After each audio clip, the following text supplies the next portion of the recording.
आज त्या ठिकाणी आमच्या कन्नडच्या अभयारण्यातला वाघ संभाजीनगरला सुद्धा आला होता. इथं सुद्धा अनेक लोकांनी बघितलं. जंगलातून बाहेर निघतो, कोणाची बकरी खातो, कोणाचे त्या ठिकाणी वासरू खातो, कोणाच्या घाटातील बोगद्याला ताबडतोब निधी.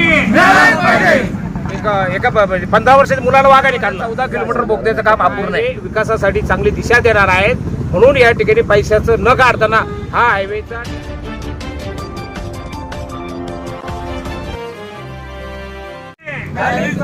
औटराम घाटातील बोगदा मंजूर औटराम घाटातील बोगद्याला ताबडतोब निधी झाले. आणि मुळात ह्या नॅशनल हायवे धुळे सोलापूरला सुरुवातीला 2012ला मंजुरी मिळाली. 2014ला नितीन गडकरी साहेबांनी त्याच्यामध्ये ॲक्विजिशन त्याचप्रमाणे कामाला सुरुवात केली. मात्र बोगद्याचा रिपोर्ट हा 16ला आला, 2016ला. आणि 2016ला आल्यानंतर हायवेचं काम चालू झालं.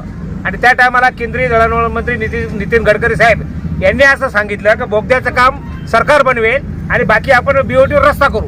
आज या ठिकाणी धुळे सोलापूरचा रस्ता पूर्ण झालेला आहे. आणि त्या ठिकाणी 14 किलोमीटरचा बोगदा जर सोडला तर तो बोगदा बाकी त्या बोगद्यापासून इकडे सोलापूरकडे पूर्ण हायवे पूर्ण झाला. त्याचप्रमाणे ते बोगदा जिथं संपतो चाळीसगावपासून तर धुळ्यापर्यंत पूर्ण झाला. दुर्दैवानं 14 किलोमीटर बोगद्याचं काम अपूर्ण आहे. आणि ज्या टायमाला 2016ला या बोगद्याची किंमत होती 3,500 कोटी. आज या ठिकाणी गडकरी साहेब असं म्हणतात की आज त्याला 6,000 कोटी लागत आहेत आणि 6,000 कोटी सध्या पैसे नाही आहे. आमचं गडकरी साहेबांना असं म्हणणं आहे की आपण महाराष्ट्रातले मंत्री आहात, आपण अनेकदा सांगतात का माझ्याकडे पैशाची कमी नाही आहे, आपण अनेक त्या ठिकाणी टनेल बनवलेले. आणि या ठिकाणी मुद्दाम आमचं असं म्हणणं आहे का कोकण रेल्वे करत असताना 80-85 किलोमीटर कोकणाचा डोंगर फोडला. अरबी समुद्र खालून त्या ठिकाणी म्हणजे भुयारं करतायत. त्या ठिकाणी जे आहेत आपल्या याला हिमालयामध्ये त्या ठिकाणी श्रीनगरला वगैरे बोगदे करतात, तिथे भूकंप होतात, त्या ठिकाणी सुद्धा बोगदा करतायत. मात्र आमचा औटराम घाटाला हा जो दगड आहे हा एकदम टणक दगड आहे, लोहयुक्त दगड आहेत. असा असताना पैसा नाही असं म्हणून तो त्या ठिकाणी टनेल टाळणं योग्य नाही. म्हणून आमची केंद्र सरकारला गडकरी साहेबांना विनंती आहे आपण बोगद्याच्या कामाला ताबडतोब त्या ठिकाणी निधी उपलब्ध केला पाहिजे. आज या ठिकाणी काही लोकांनी जनहित याचिका त्या ठिकाणी उच्च न्यायालयात दाखल केली. उच्च न्यायालयाने ती सर्व ट्रॅफिक या ठिकाणी कसाबखेडा फाटा, शिऊर बंगला, वैजापूर, येवल्यावरनं नांदगाव आणि धुळे अशी सोडली. म्हणजे 180 किलोमीटरचा फेरा आहे. म्हणजे 180 किलोमीटरचा फेरा म्हणजे नॅशनल लॉस आहे. वेळेचे त्या ठिकाणी व्यत्यय आहेत. आणि असा असताना एवढा व्यत्यय सरकारला चालतो का? इकडे 30 किलोमीटरचा बोगदा केला, म्हणजे 12 किलोमीटरचा बोगदा बाकी तर या ठिकाणी जवळ पडतं. आणि मुळात उत्तर आणि दक्षिण भारताला जोडणारा हा हायवे आहे, हा फार गरजेचा आहे. कारण पुढे धुळ्याला गेल्यानंतर आग्रा हायवे लागतो, आग्रा हायवे दिल्लीपर्यंत जातो, दिल्लीपर्यंत श्रीनगर आहेत, इकडे सोलापूरला जिथं संपतो तिकडे बँगलोर हायवे लागतो, बँगलोर हायवेपासून पुढे कन्याकुमारीपर्यंत. म्हणजे उत्तर ते दक्षिणला जोडणारा हायवे आहे. म्हणून हा हायवे विकासासाठी चांगली दिशा देणार आहेत.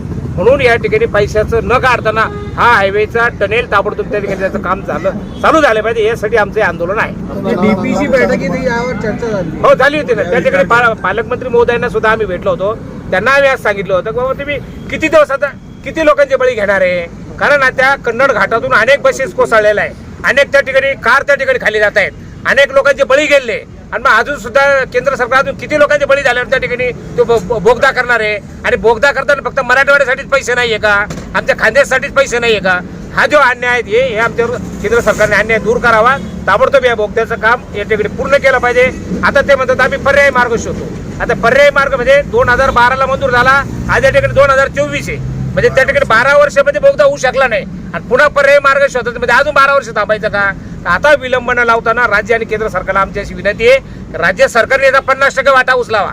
त्या ठिकाणी पालकमंत्री महोदयांनी सुद्धा आम्ही असंच बोललो, केंद्राला पैसे जास्त वाटतात ना तर 50% केंद्राने भार उचलावा, 50% राज्याने उचलावा आणि तो बोगदा त्या ठिकाणी पूर्ण करावा. आणि पूर्ण या ठिकाणी मराठवाडा खानदेश या भागाला जोडणारा बोगदा आहे, उत्तर दक्षिण भारताला जोडणारा बोगदा आहे, हा पूर्ण करावा. म्हणजे कन्नडला जो गवताळा अभयारण्य आहे 21,000 हेक्टरवर ते गवताळा अभयारण्य आहे. आणि 1986ला शंकरराव चव्हाण साहेब मुख्यमंत्री असताना त्यांनी मेळघाट अभयारण्य, आमचं गवताळा अभयारण्य आणि त्या ठिकाणी ताडोबा अभयारण्य घोषित केले. आज त्या ठिकाणी दुर्दैवानं गवताळा अभयारण्य जर सोडलं, बाकी इतर ठिकाणी व्याघ्र प्रकल्प झाले आहेत, लॉयन सफारी झाले आहेत.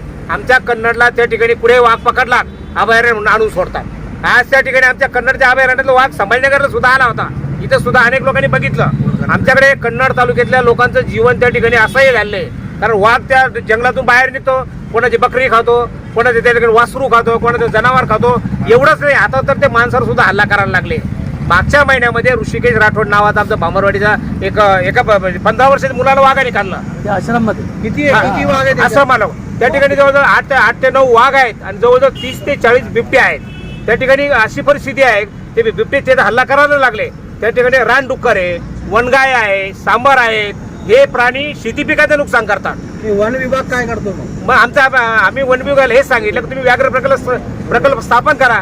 आम्ही ज्या टायमाला निवेदन दिले विभाग आयुक्त साहेबांना, आम्ही त्याला असं म्हणलं की अभयारण्य कन्नडला आहे, हे संभाजीनगर सगळं ऑफिस तिकडे हलवा, कारण अभयारण्य म्हणून ते मंजूर झाले. अभयारण्य जिल्ह्यामध्ये फक्त कन्नडला आहे, हे ऑफिस सुद्धा कन्नडला झालं पाहिजे. आमच्या त्या ऋषिकेश राठोडची त्या ठिकाणी दुर्दैवी मृत्यू झाला. या ठिकाणचे जे जिल्ह्याचे प्रमुख आहे मंगावार यांनी साधी तिथे भेट सुद्धा दिली नाहीये. तुम्हाला म्हणून जे मराठवाड्याचे अधिकारी आहे त्यांनी सुद्धा त्या ठिकाणी भेट दिली नाहीये. उलट शेती पिकाचं जर नुकसान झालं तर त्या ठिकाणी ते लोकांना सांगतात ऑनलाईन फॉर्म करा, ऑनलाईन फॉर्म भरा. म्हणजे अधिकारी करतात काय? नुकसान भरपाई पण मिळत नगण्य मिळते, एक तर देतच नाही, दिले तर म्हणजे त्या ठिकाणी म्हणतात बाबा तुम्ही ऑनलाईन अर्ज करा. आणि परिस्थिती अशी आहे की त्या ठिकाणी गवताळा अभयारण्याला कुठलंही कुंपण नाहीये. आमचं म्हणणं असं आहे की जसं ताडोबा अभयारण्य आहेत, मेळघाट अभयारण्य, त्या पद्धतीनं चोबाजूना ते 21,000 हेक्टरला चोबाजूला खंदक करा, सर करा. ज्या ठिकाणी चर शक्य नाही त्या ठिकाणी तार फिनिशिंग करा. त्या प्राण्यांना आतमध्ये बंदिस्त करा, त्यांना त्या ठिकाणी भरपूर पाणी प्यायला द्या, त्यांचं खाद्य तिथे द्या. त्यांना तिथे काहीच मिळत नाही कारण ते सागवान जंगल आहे. उन्हाळ्यामध्ये पानगळ होते, पानगळ झाली म्हणजे त्या ठिकाणी त्यांना लपण राहत नाही, त्यांना सावली राहत नाही आणि मग ते पाण्याच्या शोधामध्ये, सावलीच्या शोधामध्ये शेती पिकावर म्हणजे शेतवस्तीवर येतात, शेतकऱ्यावर हल्ला करतात, त्यांचे पाळीव प्राणी खातात. म्हणून वन विभागाने सुद्धा तात्काळ व्याघ्र प्रकल्प स्थापन केला पाहिजे. हाही मुद्दा आमचा महत्वाचा आहे.